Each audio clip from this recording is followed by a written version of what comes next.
Bienvenue dans Archi Urbain, l'émission qui vous parle d'architecture et d'urbanisme. Au menu de cette émission, je vous emmène non loin de l'hôpital Erasme dans un développement un développement mixte en fait. J'allais dire le plus grand développement privé actuel en région Bruxelles-Capitale. Est-ce que tu déments ce que je dis, Jacques ? Je ne dément pas ce que tu dis. Peut-être qu'aujourd'hui il y a d'autres projets importants qui sont en chantier, mais quand on a initié celui-ci, c'était le plus grand projet privé mix résidentiel en région Bruxelles-Capitale. Oui, oui. La mixité est déjà quelque chose de très important, mais on va d'abord parler du terrain, 13 hectares, c'est ça? 13 hectares, c'était des champs à l'époque. On est ici au nord-ouest de Bruxelles, au bout d'Anderlecht, à côté du Pajottenland, et dans cette magnifique zone verte de Nerpé, entourée d'un golf, d'activités sportives, etc. Donc, oui. Voilà. Et de l'autre côté, sur la droite, il y a l'hôpital de l'ULB, Erasme. Créer un quartier, c'est du coup pas faire une ville dortoir, c'est pas faire une zone industrielle, c'est vraiment créer un quartier de ville. C'était ça votre volonté dès le départ? C'est exactement ça, ne pas créer un quartier ou une ville dortoir. Quand on a vu ce site, il y avait l'ensemble des activités dont a besoin une ville. Il y avait un métro.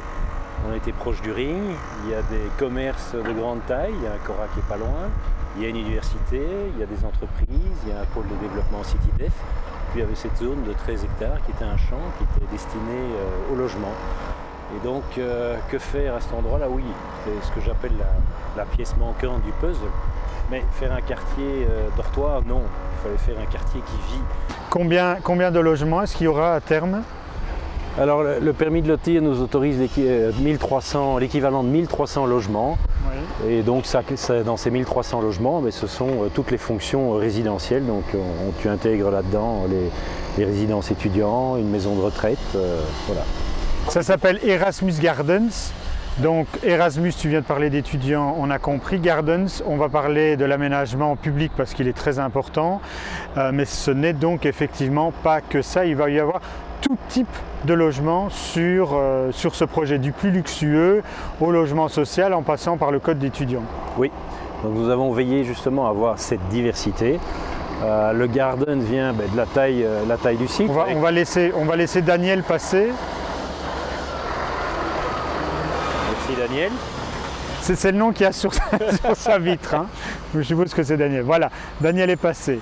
Alors, il s'arrête. Évidemment de la taille du site, 13 hectares. Mais il fallait aussi les espaces publics, une place, des parcs, des jardins. Donc tout ça est intégré dans ce projet. Et donc là, voilà pourquoi Gardens. Et tout type de logement, écoute, il y a aujourd'hui en chantier des logements étudiants. C'est ceux, je pense, qui sont derrière nous. Voilà, ils sont juste ici à côté de nous. Il y a des logements un peu plus luxueux, segment supérieur, puisque l'ensemble du quartier est axé sur une place, la piazza. Tout le centre du quartier est aussi piéton. Donc on a une grande zone de desserte qui est circulaire, qui distribue l'ensemble. Il y a une zone circulaire comme ça qui dessert en voiture, mais le reste est effectivement à mobilité douce. Mobilité douce. Et donc sur la place, nous avons sorti des logements segment supérieur. Donc il y a une première phase qui est en construction. La continuation des deux îlots qui sont de part et d'autre de la place, c'est des logements un petit peu, en termes de finition, une gamme inférieure, mais qui sont de grande qualité. Il y a une variété dans le type de logement. Il y a des petits logements, des logements une chambre, 2-3 chambres bien sûr, pour répondre à l'ensemble de la demande. Il y a des logements pour des produits d'investissement. Et puis il y a une troisième catégorie, c'est des logements qu'on dirait plus compacts, avec un niveau de finition qui est plus laissé à la liberté de l'acquéreur, parce qu'il faut aussi permettre, on voit quand même qu'il y a aujourd'hui à Bruxelles des gens qui travaillent, mais s'ils n'ont pas la chance d'avoir un peu d'économie devant eux, ils ont des difficultés à acquérir. Donc on va avancer parce que je pense que on va se prendre une grue qui vient chercher ce qu'il y avait dans le camion en fait. J'ai dit toujours que Archi Urbain est une émission urbaine, pour le coup on a bien réussi là. Hein. Voilà. Alors donc, on l'a mis au point, et ça c'est dans la troisième phase, un logement qui est en termes de prix un peu plus abordable. Donc voilà, une grande diversité au niveau des logements.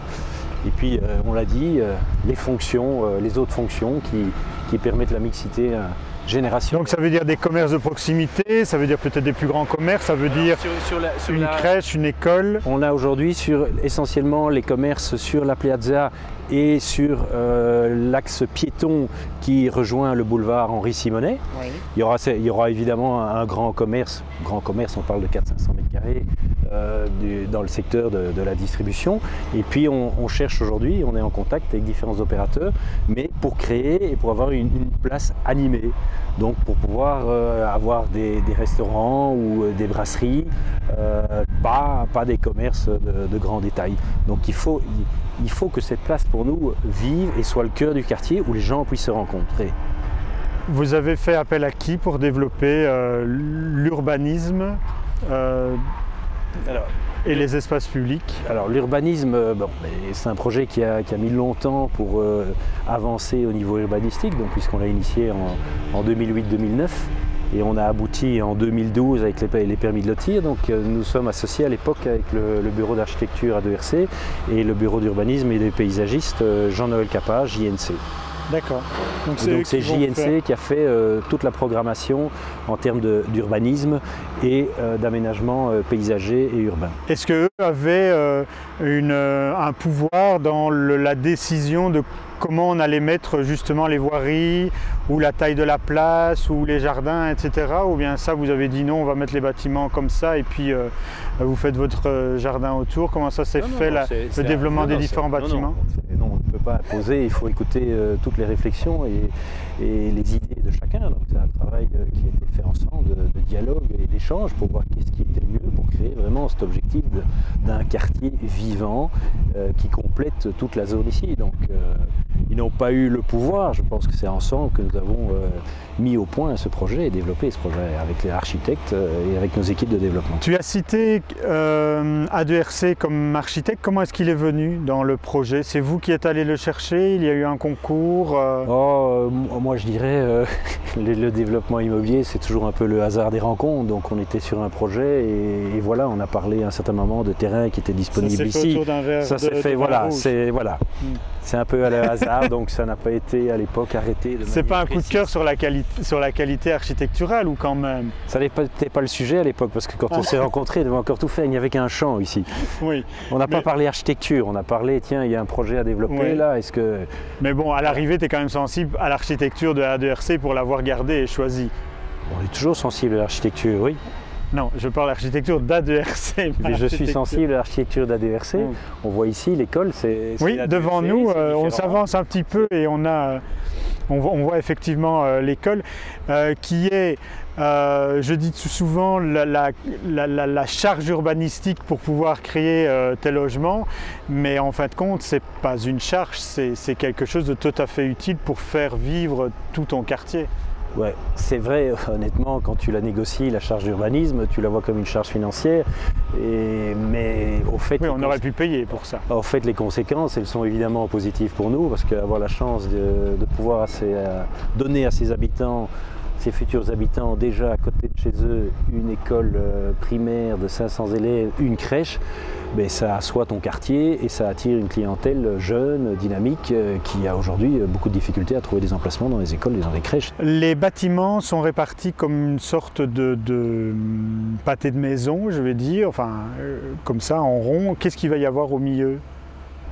Alors au milieu, tu trouves aussi des jardins qui sont dessinés évidemment par JNC, mais ce sont des jardins ouverts visuellement au public et qui sont plutôt privatifs pour les gens qui vivent dans ce quartier-là. Ouais. C'est ça.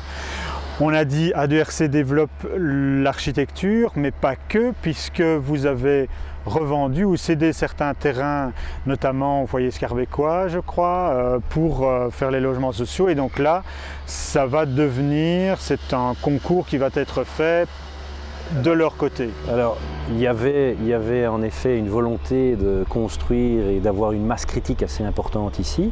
Et donc, les logements sociaux qui sont le long du boulevard Henri Simonet, il y a en effet eu un appel d'offres architecture, et c'est le bureau MDW qui a gagné ça. Donc c'est lui qui va construire. On a aussi été assez volontaire au niveau résidence étudiant, donc on a trouvé un partnership avec le groupe Ekelmans qui a lancé ça. Et donc il y a une diversité puisqu'il y a des maîtres d'ouvrage qui sont différents, et donc même l'architecte A2RC est l'architecte aussi de Ekelmans, mais il y a un autre maître d'ouvrage, donc il a donné d'autres instructions, donc tu trouves aussi la diversité par le produit et par le client. Et les logements sociaux, un autre lot qu'on a vendu au fond du logement. L'Astip lui-même va avoir ses propres architectes et ses propres bâtiments, donc la diversité architecturale va se retrouver sur l'ensemble. Je te remercie pour ces explications. Cette saison d'Archi Urbain se termine. D'ici là, n'hésitez pas à voir et revoir cette émission sur www.archiurbain.be. Merci d'être venu ici et ce sera un plaisir de te revoir pour voir l'évolution de ce site. Merci beaucoup Jacques, au revoir.